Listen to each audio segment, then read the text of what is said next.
নমস্কার, শুরু করছি বাংলা বলছি। গতকালই আপনাদের জানিয়েছিলাম যে চূড়ান্ত ভোটার তালিকা যেটা 14ই ফেব্রুয়ারি প্রকাশের কথা ছিল সেটা পিছিয়ে 28শে ফেব্রুয়ারি হয়েছে।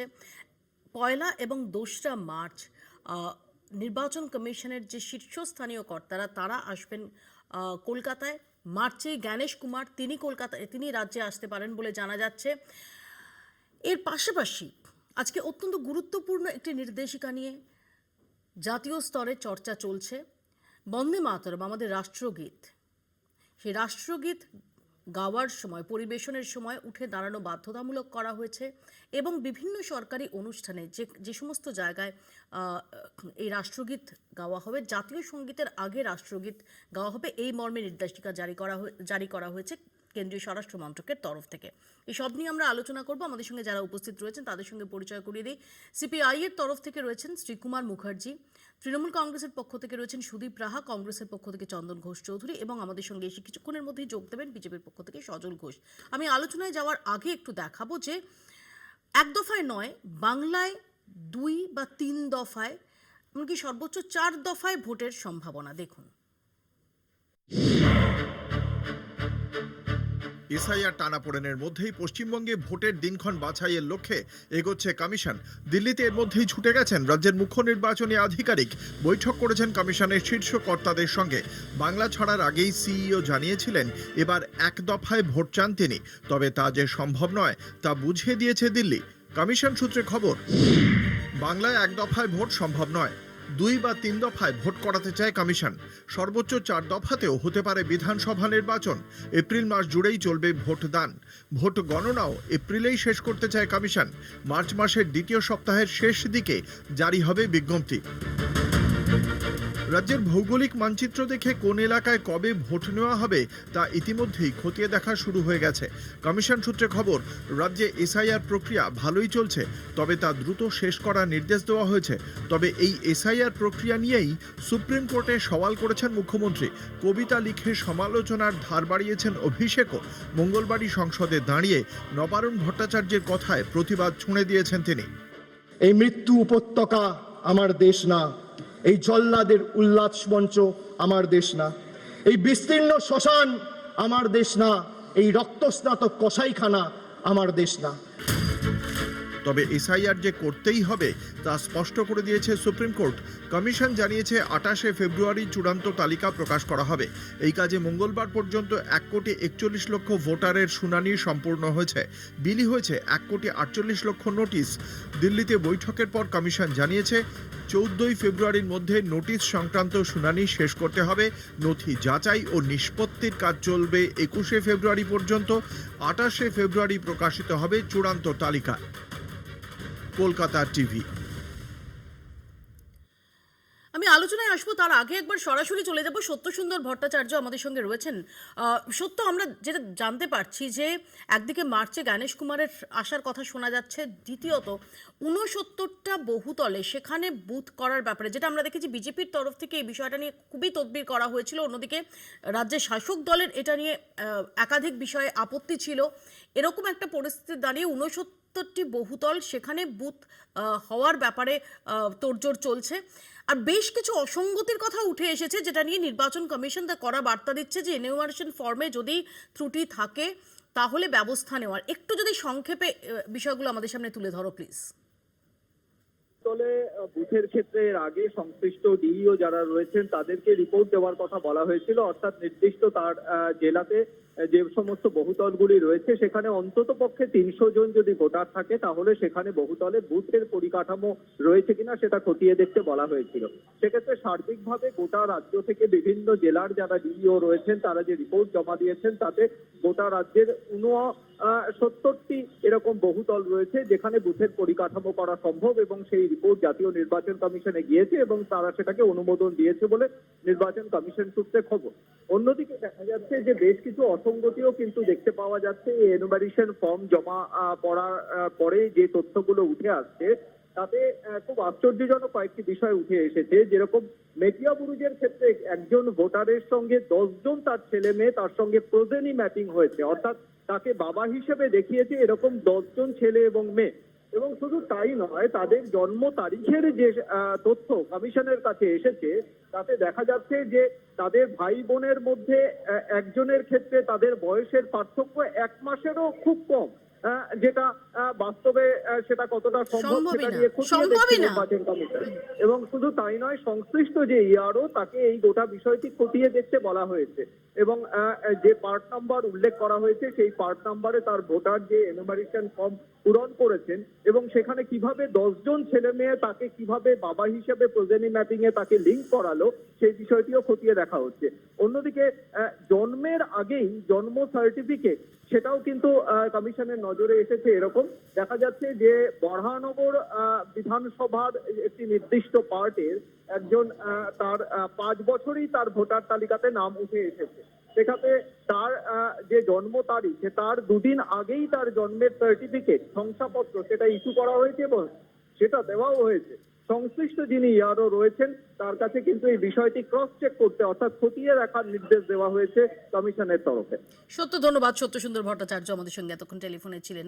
আমি সুদীপের কাছে এখানেই যাব যে প্রথমত সুদীপ, এই বহুতলে ভোট কেন্দ্র করা নিয়ে তোমাদের তরফ থেকে যথেষ্ট আপত্তির জায়গা রয়েছে, কিন্তু আমরা যেটা জানতে পারছি যে 69টি বহুতল সেখানে ভোট কেন্দ্র তৈরির ব্যাপারে উদ্যোগ নিচ্ছে কমিশন। 1, 2 হচ্ছে এই যে এতগুলো অসঙ্গতি তো উঠে আসছে। 5 বছরে ভোটার তালিকায় নাম উঠে যাচ্ছে, 10 জন ছেলে মেয়ে যাদের মধ্যে 2 জনের মধ্যে মাত্র 1 মাসের ব্যবধান, এই সমস্ত অসঙ্গতি তো উঠে আসছে। তোমরা একদিকে যেমন ডেফিনেটলি তোমরা হ্যারাসমেন্টের কথা বলছো, কিছু হ্যারাসমেন্টের চিত্র সত্যিই উঠে আসছে, কিন্তু আবার এই যে অসঙ্গতিগুলো।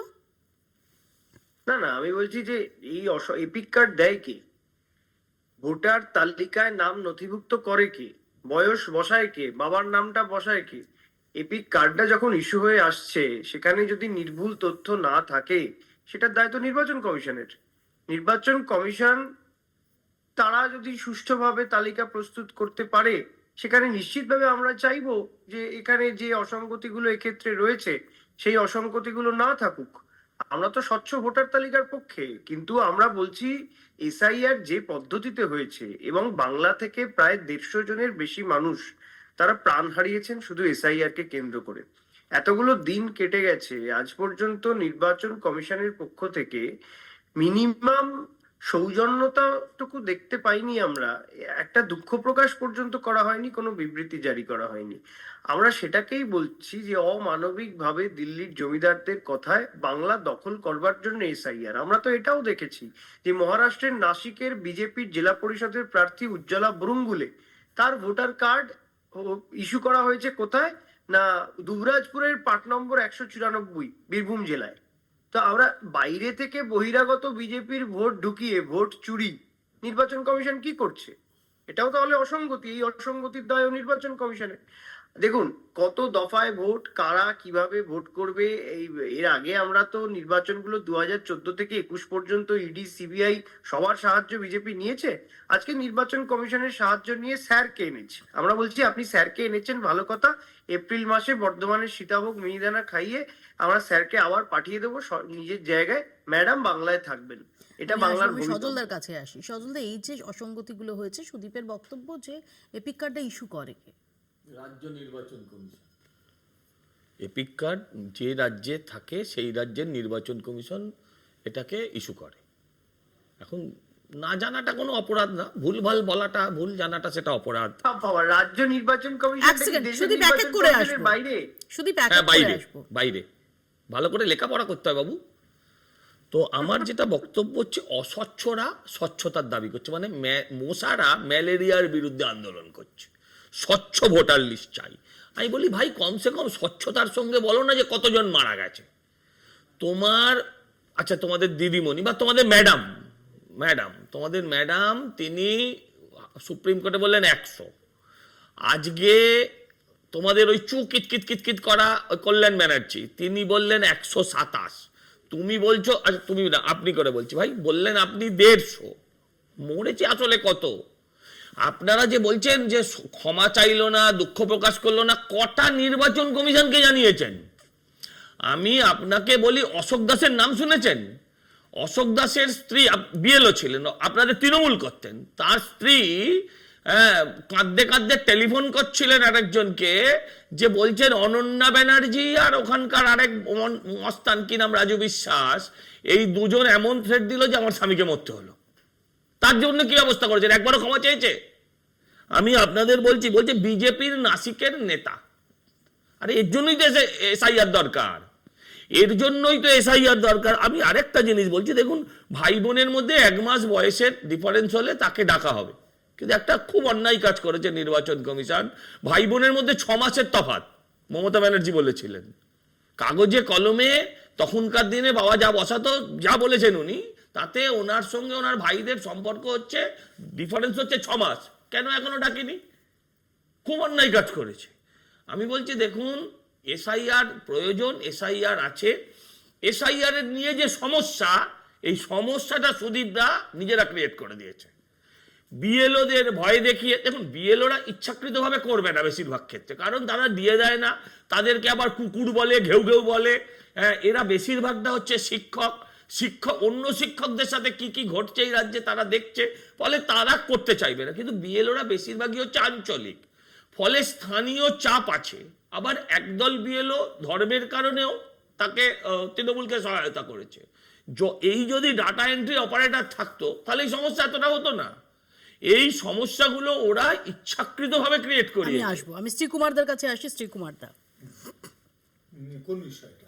শ্রীকুমারদা, যেভাবে আমরা দেখতে পাচ্ছি যে ফাইনালি এই ফাইনাল ইলেকটোরাল রোলের যে রিলিজটা, সেটা পিছনো হলো, সেটা 28শে ফেব্রুয়ারি, এবং এরই মধ্যে আমরা দেখতে পাচ্ছি যে অসঙ্গতিগুলো তো রয়েছে। অর্থাৎ এসআইআর এর যে প্রয়োজনীয়তার কথা নির্বাচন কমিশন বলে আসছে, এসআইআর এর যে প্রয়োজনীয়তার কথা বিজেপি বলে আসছে, দেখা তো যাচ্ছে যে এতগুলো অসঙ্গতি রয়েছে। না, শুধু বিজেপি বলেনি, কিন্তু আমরা অন্তত আমার সিপিআই থেকে যেটা বলা হয়েছিল, আমার মনে আছে ন্যাশনাল কাউন্সিল মিটিংয়ে, যে আমরা চাইছি এসআইআর, কিন্তু তাতে যেন কোনো বৈধ ভোটার বাদ হয়ে না যায়, শুধু কোনো ধর্মের কারণে অথবা অন্য কোনো কারণে তারা যেন বাতিল না হয়ে যায়।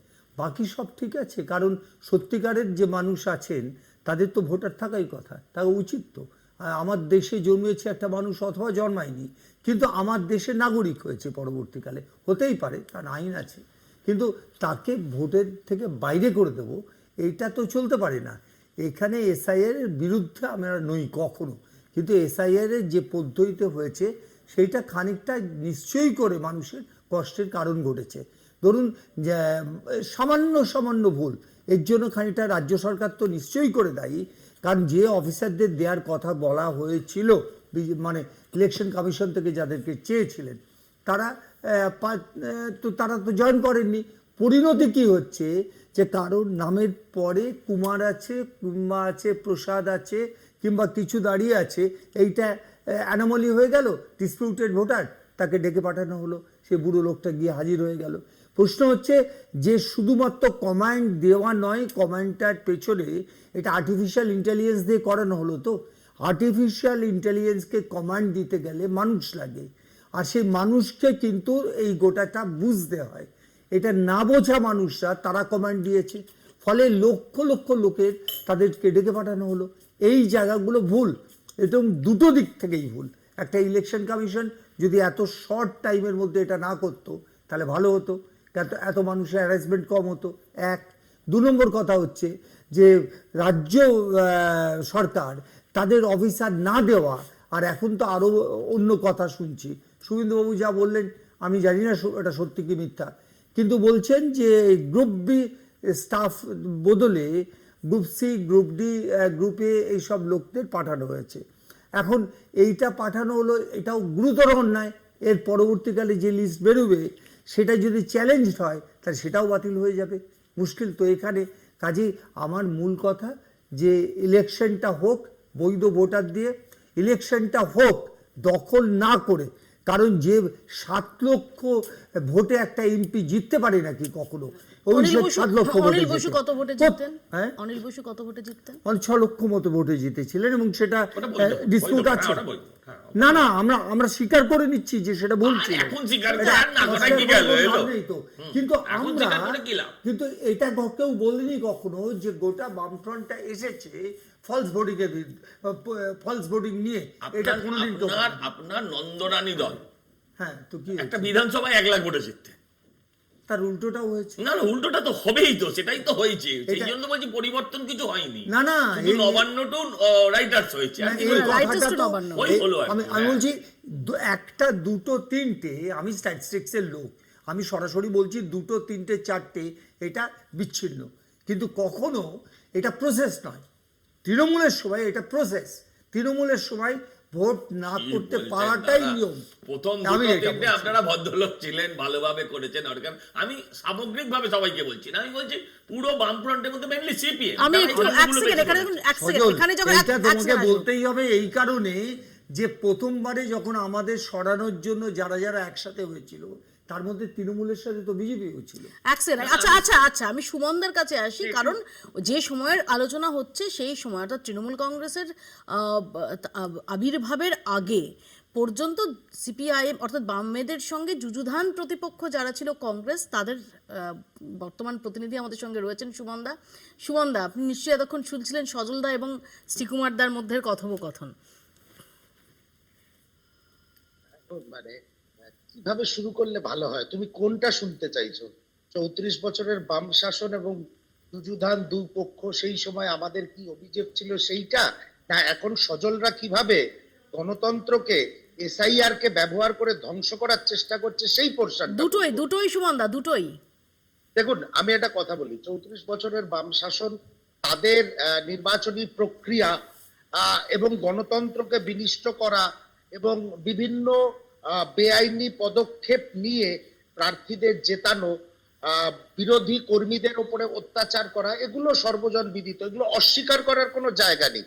এগুলো শ্রীকুমার দাও অস্বীকার করতে পারবে না, আর তো আমার দল জাতীয় কংগ্রেস যখন প্রধান বিরোধী দল ছিল, কংগ্রেস অস্বীকার করতে পারবে না।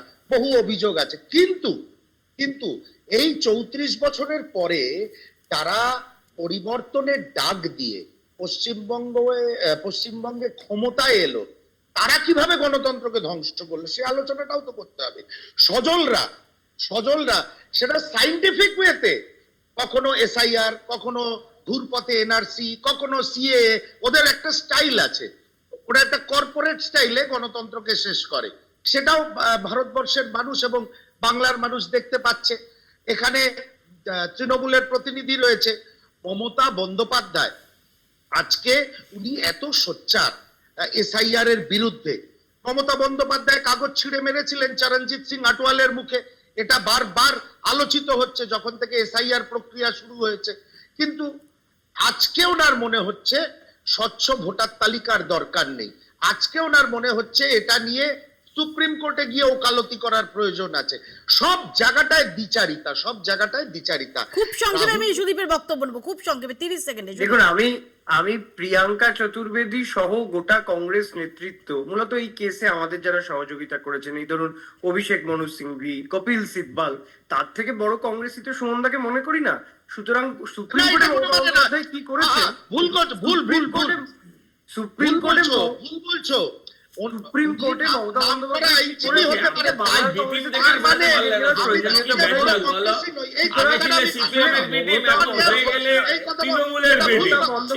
সুপ্রিম কোর্টে তৃণমূলের বিটিম লাস্টে সুমনদা এত ভাষণ শোনার পর কোর্টে পৌঁছে গিয়ে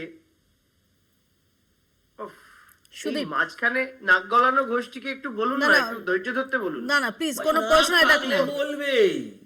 প্লিজ আজকে যদি কোনো শুধু প্রশ্ন আমি অ্যাটাক না, বলি, পয়েন্টে এসো কোনটা পার্সোনাল অ্যাটাক? এক second Sudip, personal attack. Sudip পয়েন্টে আমি এসো। পড়াশোনা না করে এসেছি, সেটা পার্সোনাল অ্যাটাক? না কোনোটাই না, এক সেকেন্ড আমি দুজনকেই বলেছি। ভারতীয় সংবিধানে আমি পার্সেন্ট এক সেকেন্ড, পয়েন্টে এসো। চিনি না, আমি তৃণমূলের না, মুখপাত্র চিনি শুনুন না, সুদীপ পয়েন্টে এসো, সজলদা পয়েন্টে এসো, এক সেকেন্ড। আমি পয়েন্টে আসছি। খুব লেগেছে গো। আমি নাক গলালেন বলে পয়েন্টে আসছি, না হলে পরে বলতাম। ভারতীয় সংবিধানের 324 কে ধারা অনুযায়ী রাজ্য নির্বাচন কমিশনারকে নিয়োগ করেন রাজ্যের রাজ্যপাল। সুতরাং সেটা তৃণমূল কংগ্রেস সরকারের এখতিয়ারভুক্ত নয়। আজকে যে 150 জনের প্রাণ গেছে তার জন্য দায়ী করেছি নির্বাচন কমিশনকে, আর সেটা নিয়ে গায়ে লাগলো সজল ঘোষের। আমি উত্তর নিই, সজল ঘোষের উত্তর নিই, প্রমাণ সজলদা। করলো করলো, কিসের উত্তর কোন সজল প্রশ্নের ঘোষের উত্তর দেব? প্রতিক্রিয়া এক সেকেন্ড। প্রমাণ ও তো কোথায় করলো, ঘুরে বেড়াচ্ছে, ওর যাহাই গায়ে লেগে গেছে, নির্বাচন কমিশন যে আমি তাহাই বলি বিজেপি। লেখাপড়া করে না আসিনি। প্লিজ কোনো ব্যক্তি আরে আপনার- ভাই, ও যাহাই লেখাপড়া করতে নির্বাচন বলেছি ভালো কমিশন করে আরো। তাহাই বিজেপি। পয়েন্টে। এটা সজল এক ঘোষের সেকেন্ড, প্রতিক্রিয়া প্রমাণ উত্তর করলো। নেই, সুদীপ, এক আমি সেকেন্ড, বললাম উত্তর নেই, 150 সুদীপ। জনের প্রাণ যাওয়ার সুদীপ, জন্য আমার break নির্বাচন নিতে হবে, কমিশনের আমি পক্ষ সংক্ষেপে থেকে উত্তর কেউ নিয়ে নিই, এক সেকেন্ড। বিবৃতি পর্যন্ত জারি করেনি। আসবো। তার উত্তর আরে দিচ্ছে তুমি কে? অভিযোগটা বিজেপির জানিয়েছো মুখপাত্র। নির্বাচন কমিশনের কাছে। সজল দা। তুমি একটা মামলাতেও একটা কোনো তদন্ত করিয়েছো যে কেন মারা গেল? তোমরা যদি শ্মশানে আর গোরস্থানে ঘুরে বেড়াও যে মৃতদেহ দেখলেই ঢুকিয়ে দেবো, হ্যাঁ, আপনি একটু বাংলায় চিঠি, না বাংলায় না, suicide আরে note ভাই গুলো শোনো না, আমি পড়ার একটা চেষ্টা কথা বলি করুন। ভাই, শোনো, নির্বাচনে suicide note যখন গুলো এসআইআর পড়ার শুরু চেষ্টা হলো, করুন। মারা যাচ্ছেন। সেখানে বলছি তো। স্পষ্ট লেখা আছে, আরে ভাই, আমার আত্মহত্যা বিএলএ আত্মহত্যা তো দিচ্ছে, বেলডাঙ্গার আমার ছেলেটাও মৃত্যুর করেছিল। জন্য দায়ী দেশে- বেলডাঙ্গার নির্বাচন ছেলেটাও তো কমিশন। আত্মহত্যা করেছিল। আজকে নির্বাচন ওকে তো কেউ কমিশনের এই মারেনি। হয়রানির জন্য আমি মারা তো গেছেই এগুলো। আত্মহত্যা করলাম। খুব ব্রেন স্ট্রোক স্পষ্টভাবে হলেও লেখা বলছে আছে। এসআইআর। আপনি যদি হ্যাঁ, না হার্ট পড়তে অ্যাটাক হলেও পারেন, বলছে SIR যদি না পড়তে হ্যাঁ, পারেন, এখনো মানে কি চশমা কেউ হয়নি, যদি আরো তাহলে কোনো খারাপ চোখের আলো অসুবিধা প্রকল্পে না যায়, দেখিয়ে নিন, বিনা তাহলেও পয়সায় বলছে চশমার SIR। ব্যবস্থা।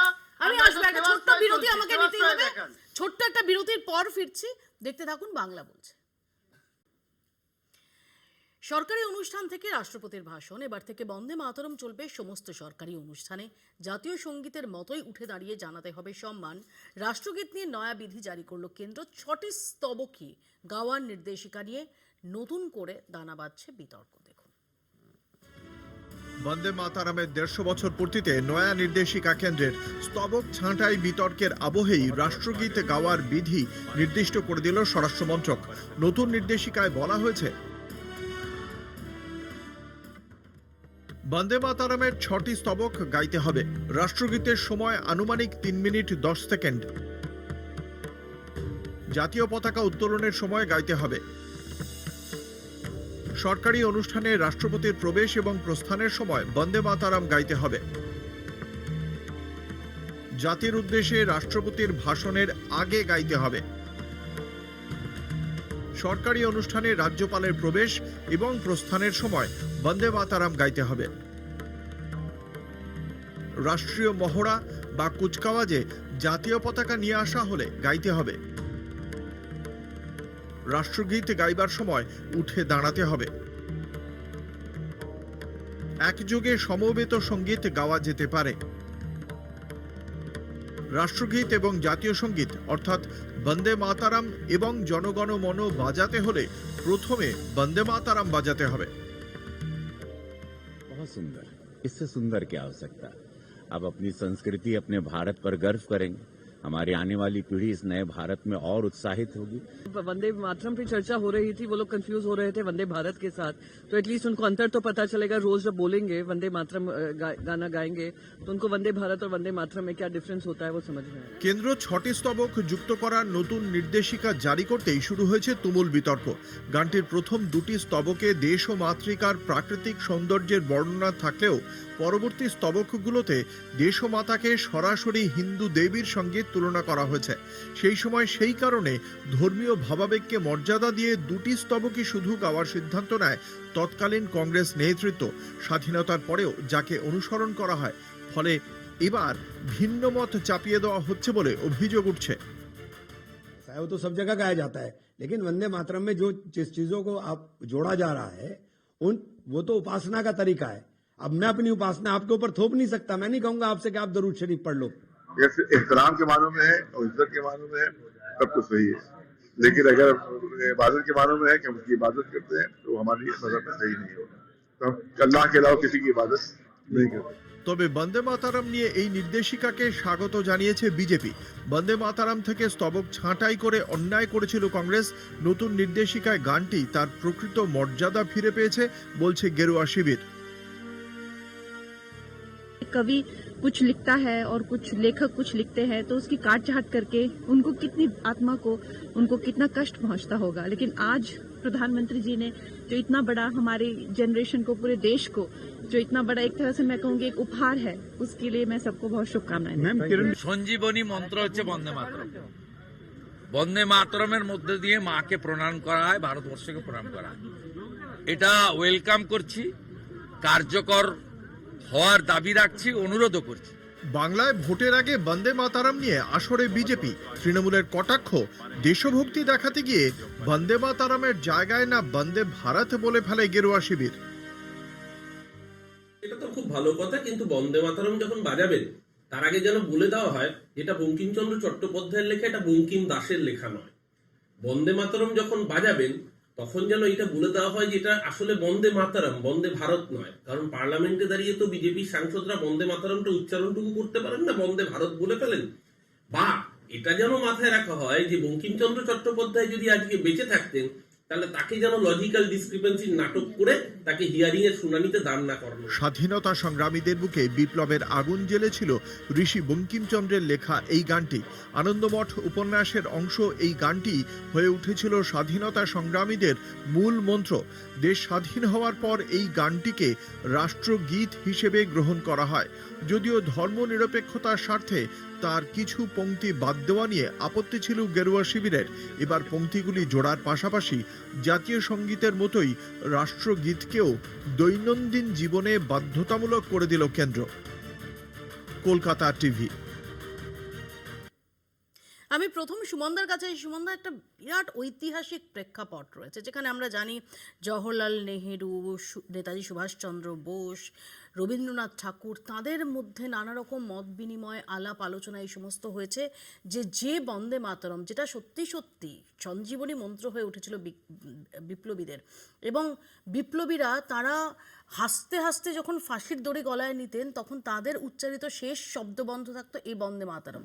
কিন্তু তার পরের অংশে যে তংহি দুর্গা দশপ্রহরণ ধারিণী কমলা কমল দল বিহারিণী, এটা নিয়ে সেই সময় মুসলিম লীগের আপত্তি থাকায় আপনাদের দল, যে ভারতীয় জাতীয় কংগ্রেসের অধিবেশনে 1896 সালে স্বয়ং রবীন্দ্রনাথ ঠাকুর এই গানের একটা অংশ গেয়ে শুনিয়েছিলেন, তাই বাকি যে পংক্তিগুলি সেগুলো বাদ দেওয়া হয়। এবার একদম 6টি স্তবকই গাওয়া হবে, 190 সেকেন্ড তার জন্য ধার্য করা হয়েছে। আপনার কি মত? দেখুন, কোন প্রেক্ষিতে বাদ দেওয়া হয়েছিল বা জাতীয় কংগ্রেস বাদ দিয়েছিলেন আর কোন প্রেক্ষিতে ভারতীয় জনতা পার্টি জুড়লেন, এটা পরিষ্কারভাবে বোঝা যাচ্ছে। জাতীয় কংগ্রেস ভারতবর্ষে 70 বছর ক্ষমতায় ছিলেন, মানুষের সেবা করেছেন। তারা এমন কোনো কাজ করতে পারেন না যাতে ভাষাগত, ধর্মীয় স্তরে কোনো বিভেদ তৈরি হয়, কোনো বিতর্ক ওঠে। বন্দে মাতরম আমাদের ঋষি বঙ্কিমচন্দ্র চট্টোপাধ্যায়ের এই যে ক্রিয়েশন, এটা অত্যন্ত শ্রদ্ধার এবং আমাদের মননে এটা গেঁথে রয়েছে, এতে কোনো সন্দেহ নেই। কিন্তু কংগ্রেস যদি আপনার তথ্য অনুযায়ী এবং ইতিহাস বলে যে পংক্তিগুলো বাদ দেওয়া হয়েছিল তার নিশ্চয়ই একটা প্রেক্ষিত ছিল। আর আজকে যে জোড়া হলো তারও একটা প্রেক্ষিত আছে, কারণ দুটো দিক। এক, বঙ্কিমচন্দ্র চট্টোপাধ্যায়কে মৌখিকভাবে হেনস্থা হতে হয়েছে কিছুদিন আগেও। ঋষি বঙ্কিমচন্দ্র চট্টোপাধ্যায়কে বঙ্কিম দা বলা হয়েছে, এটা একটা দিক। দ্বিতীয় দিক হচ্ছে 2026-এর বিধানসভা নির্বাচনের দিকে তাকিয়ে একটু ধর্মীয় ভাবাবেগকে যদি জুড়ে দেওয়া যায় এবং সেটাকে যদি প্রতিনিয়ত, রাষ্ট্রপতি যখন আসছেন, রাষ্ট্রপতি প্রস্থান করছেন, পতাকা তোলা হচ্ছে, এখন আর জনগণ মনতে ওরা সন্তুষ্ট না, মানে খুঁজে পাচ্ছে না আর কি এর মধ্যে ধর্মীয় ভাবাবেগটা কোথায় আছে। তাহলে বন্দে মাতরমের সেই পোর্শনটা যেটা হয়তো ঋষি বঙ্কিমচন্দ্র চট্টোপাধ্যায় সৃষ্টি হিসাবে লিখেছিলেন, উনি কোনো ধর্মীয় ভাবাবেগকে ভেবে লেখেননি, কিন্তু সেটাকে যদি এটাও মাথায় রাখতে হবে যে প্রথম 1875-এ যখন বঙ্গদর্শন পত্রিকায় এই বন্দে মাতরম প্রকাশ পায় তখন ততটা প্রচার পায়নি। কিন্তু যখন 1882 সালে আনন্দমঠের অংশ হিসেবে আত্মপ্রকাশ করে, সেই আনন্দমঠের যে থিম যদি আপনি দেখেন, আনন্দমঠের যে প্লট আপনি দেখেন, তাহলে আপনি যেটা বলছেন যে সৃষ্টি ধর্মীয় ভাবাবেগ মাথায় রেখে লেখেননি, এটা নিয়ে ডেফিনেটলি মতান্তরের অনেকটা জায়গা রয়েছে। দেখুন, আমি একটা কথা, এটা একটা খুব গুরুগম্ভীর আলোচনা। এটা হয়তো আজকের প্যানেলে বা সামান্য যেটুকু টাইম আমরা সবাই পাবো সেটা আমরা কমপ্লিট করতে পারবো না। কিন্তু অ্যাট দিস মোমেন্ট আপনি আজকের প্রেক্ষিতে আপনি যদি আমাকে প্রশ্ন করেন, একজন রাজনৈতিক কর্মীকে আপনি যদি প্রশ্ন করেন, আমি কিন্তু এই মুহূর্তে ইলেকটোরাল গেন ছাড়া ভারতীয় জনতা পার্টির এই মুহূর্তে হঠাৎ ঋষি বঙ্কিমচন্দ্রকে এতটা সম্মান দেওয়ার আমি এই প্রসঙ্গে আসবো। সজলদা, এই যে সুমনদা যেটা বলছেন যে এর ঐতিহাসিক প্রেক্ষাপট বিচার করার জায়গা রয়েছে, অবকাশ রয়েছে, কিন্তু এই মুহূর্তে দাঁড়িয়ে এই সিদ্ধান্ত, বিশেষ করে এক সেকেন্ড, বিশেষ করে 150 বছর পূর্তি উপলক্ষে আমরা যে চর্চাটা দেখেছি, এক সেকেন্ড আমি শুধু একটু অ্যাড করতে দাও আমাকে।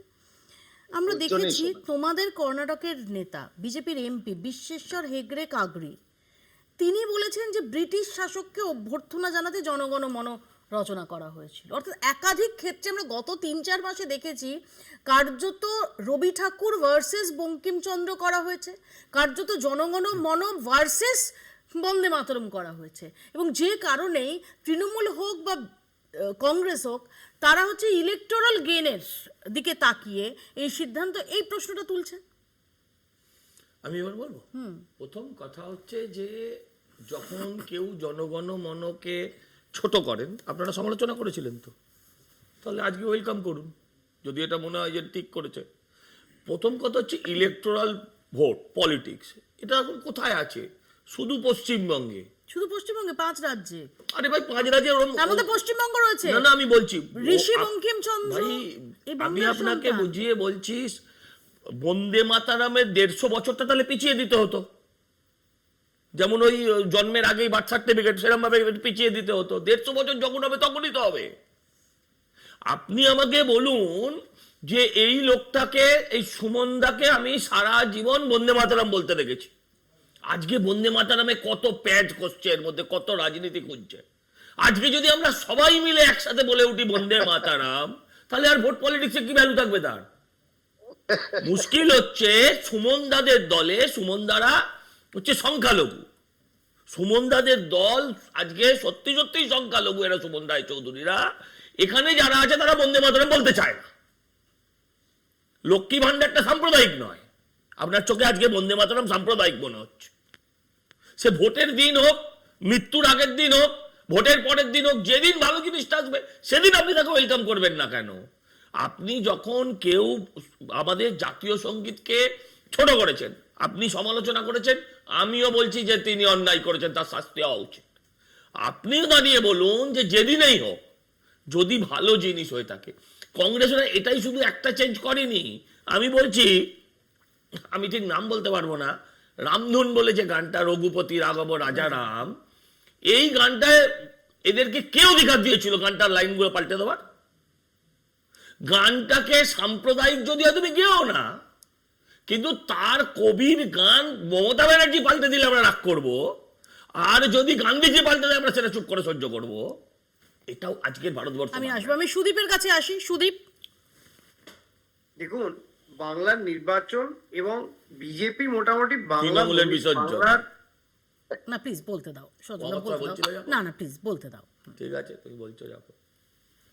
সুদীপ বলো প্লিজ।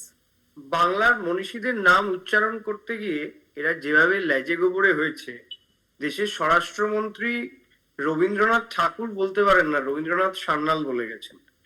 তো তাদের নেতারা যখন এখানে বসে এইসব বড় বড় কথা বলেন, আমার একটু মনে করিয়ে দিতে ইচ্ছে করে যে মাতঙ্গিনী হাজরা থেকে ক্ষুদিরাম বোসের মতো 13 বছরের ছেলে যখন ফাঁসির মঞ্চে প্রাণ দিয়েছিল তখন এই বন্দে মাতরম উচ্চারণ করেছিল। এবং আমরা এটাও দেখেছি যে রাজ্যসভায় কয়েকদিন আগে জয় হিন্দ স্লোগানটা দেওয়া যাবে না, মানে কোন কোন স্লোগান দেওয়া যাবে না তার মধ্যে জয় হিন্দটাকেও এরা ইনক্লুড করেছিল। কোন জয় হিন্দ? নেতাজি সুভাষ বোসের লেখা জয় হিন্দ, তার উচ্চারিত স্লোগান জয় হিন্দ। এক এক করে দাও, বলতে দাও, তারপর আসবো তোমার কাছে। বলো সুদীপ, বলো। সজলের আরো বলার আছে না? খুব মুশকিল, এরকম প্যানেলিস্ট থাকলে খুব মুশকিল। সুদীপ বলো প্লিজ। যাই হোক, স্বাভাবিক, ওরা বন্দে মাতরম নিয়ে কথা বলছি, ইন্টারাপ্ট করবে, এটাই তো স্বাভাবিক। আমি যদি এখন হর হর মোদি বলতাম চুপচাপ শুনতো। বঙ্কিমচন্দ্রের কথা বলছি, শুনতে পাচ্ছে না। রবীন্দ্রনাথ ঠাকুরের কথা বলছি, শুনতে পাচ্ছে না। মাতঙ্গিনী হাজরা বলছি, ক্ষুদিরাম বোস বলছি, শুনতে পাচ্ছে না। তার কারণ এসআইআর এর লিস্টে ওই ওদেরই বিজেপির একসময় প্রার্থী তালিকায় ছিলেন নেতাজি সুভাষচন্দ্র বসুর পরিবারের লোক, তাকে পর্যন্ত ডেকে পাঠিয়েছে। অমর্ত্য সেন, তাকে পর্যন্ত ডেকে পাঠিয়েছে। তা এরা তো এই বাংলার বিজেপির নেতারা ওই দিল্লির জমিদারদের পদলেহন করে বেঁচে আছেন। ওদের এইসব বন্দে মাতরম, রবীন্দ্রনাথ, কাজী নজরুল ইসলাম শুনলে বিরোধ করতেই হবে, তাই মাঝখানে ওরা বলবেন। কিন্তু আমি দিল্লির নেতারা যারা বাংলায় এসে খুব চেষ্টা করছেন, এটা ঘটনা মৌপিয়াদি, এটা কিন্তু ফ্যাক্ট। ওরা 2014 সাল থেকে বহু চেষ্টা করেছে। মা মনসা বলতে পারেনি, মনস্কামনা বলে গেছে। কিন্তু আমি বলছি এটা কোনো অপরাধ নয়, চেষ্টা করছে তো, বাংলা শেখার চেষ্টা করছে। তো মমতা বন্দ্যোপাধ্যায়ের সরকার প্রাইমারি যে স্কুলগুলো, সেই স্কুলগুলোতে বিনা পয়সায় জামা, জুতো, ব্যাগ, হাফ প্যান্ট, জুতো, পড়ার বই সবকিছুর ব্যবস্থা করেছে। আমি দিল্লির নেতাদের বলবো যে আগে এই প্রাইমারি স্কুলগুলোতে হাফ প্যান্ট পরে ভর্তি হন, বর্ণপরিচয়, রবীন্দ্রনাথ ঠাকুর, মাতঙ্গিনী হাজরাকে চিনুন, জানুন, তারপরে বাংলা দখলের। আমি আসবো, এক সেকেন্ড আসবো, আমি আসবো প্লিজ। তার আগে শ্রীকুমারদার কাছে আসি। শ্রীকুমারদা, 6টি স্তবকই গাইতে হবে, 190 সেকেন্ড তার জন্য সময় ধার্য করা হয়েছে, এবং জনগণ মন, আমাদের ন্যাশনাল অ্যান্থেমের আগে আমাদের রাষ্ট্রগীত, জাতীয় গান, সেটা গাইতে হবে। জাতীয় সঙ্গীতের আগে জাতীয় গান গাইতে হবে। কিন্তু এর আগে এর ব্যাকগ্রাউন্ডটা একটু দেখে নেওয়া ভালো। যদিও সবাই বলছি আমরা ন্যাশনাল অ্যান্থেম আর ন্যাশনাল সং, এরকম পৃথিবীতে আর কোথাও আছে? আমি জানি না পৃথিবীতে কোথাও জাতীয় সঙ্গীত এবং আমাদের ন্যাশনাল অ্যান্থেম এই দুটো আছে, কোথাও নেই। কিন্তু এখানে আছে এই কারণে যে এখানে কেউ বলছিলেন কংগ্রেস মানে তো তখন ওইরকম জনসং ওর মধ্যেই ছিল, বেশ কিছু লোক, এমনকি সর্দার বল্লভভাই প্যাটেলের চিন্তাভাবনার সাথেও আমাদের চিন্তাভাবনার দারুণ তফাৎ আছে। তো ন্যাশনাল সং, সেইটাকে ন্যাশনাল অ্যান্থেম করার কথা একাধিক বিদগ্ধ মানুষ বলেছিলেন, এটা ঠিক, এবং সেটাই একেবারে রিজেক্টেড হয়ে গেল মেজরিটি লোক দ্বারা। সেটা ন্যাশনাল অ্যান্থেমটা আরেকটা হলো জনগণ মন অধি। তাহলে জনগণ মন অধি এবং বন্দে মাতরম, এই দুটো কারণে কি বলা হয়েছিল তখন? বলা হয়েছিল যে জাতীয় গীত সেটা হচ্ছে আনন্দে আবেগে আমরা গাইব, এইটা হচ্ছে ন্যাশনাল সং, এইটাই ব্যাখ্যা করা হয়েছিল। আর ন্যাশনাল অ্যান্থেম কি?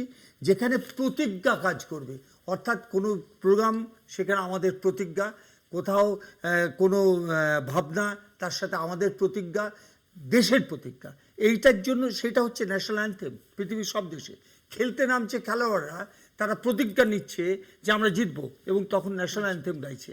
আমরাও এখানে তাই গাই, এবং সেইভাবেই ভাবা হয়েছিল যে এটা মনের আনন্দে গাইবে, একদম বিলকুল।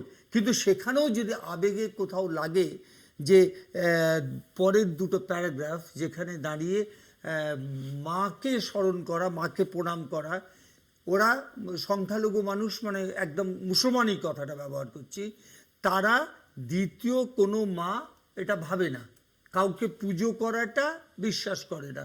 তারা মনে করে অলমাইটি গড মানে আল্লাহ থাকলো সুপ্রিমো, তাকে এরকম, তার কোনো আকার নেই।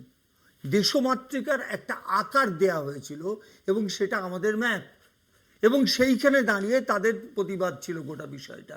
কাজে পুরনো দিনটা ভুলে গেলে আজকের দিনটা আমরা ব্যাখ্যা করতে পারবো না। আমি পরিষ্কার বলছি যে এইটা কংগ্রেস করেছিল, এবং মনে হয় কংগ্রেসের সাথে আমরাও ছিলাম একসাথেই স্বাধীনতার লড়াইয়ে, যেখানে দাঁড়িয়ে বিজেপির লোকেরা ছিল না, জনসংঘের লোকেরা। 1889 সালে হরিজন পত্রিকায় গান্ধীজি তিনি এই সম্পর্কে কিন্তু লিখেছিলেন যে আমার কখনো মনে হয়নি যে বন্দে মাতরম শুধুমাত্র হিন্দুদের জন্য। ঠিক ঠিক, উনি ওই ভাব লিখেছিলেন, সেটা আমিও জানি। কিন্তু লেখার পরে যখন আলটিমেটলি সব ঠিক হচ্ছে কনস্টিটিউয়েন্ট অ্যাসেম্বলিতে, সেখানে দাঁড়িয়ে এটা অ্যাকসেপ্ট হয়নি কেন? কী বলা হয়েছিল? তার মধ্যে তো গান্ধী ছিলেন না, এবং যে মেজরিটি মানুষ, কংগ্রেসের মানুষ, কমিউনিস্টরা সবাই তখন মনে করেছেন, ইভেন বল্লভভাই প্যাটেল তিনিও আলটিমেটলি অ্যাকসেপ্ট করলেন সেটা, যে সংবিধানে এইটা আমাদের ন্যাশনাল অ্যান্থেম। সজলদা, অর্থাৎ সজলদা, সুমনদা, সুদীপ বা শ্রীকুমারদা, তাদের যেটা বক্তব্য যে কোথাও নির্দিষ্টভাবে ওই স্তবকটি, যে স্তবকগুলি বাদ দেওয়া হয়েছিল, তার মধ্যে নির্দিষ্টভাবে যে জায়গাটা নিয়ে একটা চর্চার কেন্দ্রবিন্দু ছিল, সেটাকে তুলে এনে এই নির্বাচনের মুখে কোথাও সূক্ষ্মভাবে ঘুরপথে কিন্তু মহা একটা মুশকিল। একটা ধর্মীয় লাইন টানার না, না, চেষ্টা হচ্ছে। না মৌপিয়া, আমি 1 মিনিট নেবো। সজল একটা কথা বলেছে যে সংক্ষেপে please। 150 বছরে তো 150 বছরই হবে, সঠিক কথা, কিন্তু তার মানে এই না যে সেটাকে ইলেকশনের আগেই করতে হবে আবার যে election অথবা আগে- এটা আলোচনা হবে না। দেখুন, শোনেন। আলোচনা হবে না, সজল, আমি এটা একমত নই, কারণ বহু ডিবেটের মধ্যে দিয়ে এটা ঠিক হয়েছে। আমি বলছি দাঁড়ান, আপনার নামের পেছনেও রাম আছে, যদিও আপনি সব মানেন না। শ্রীকুমার।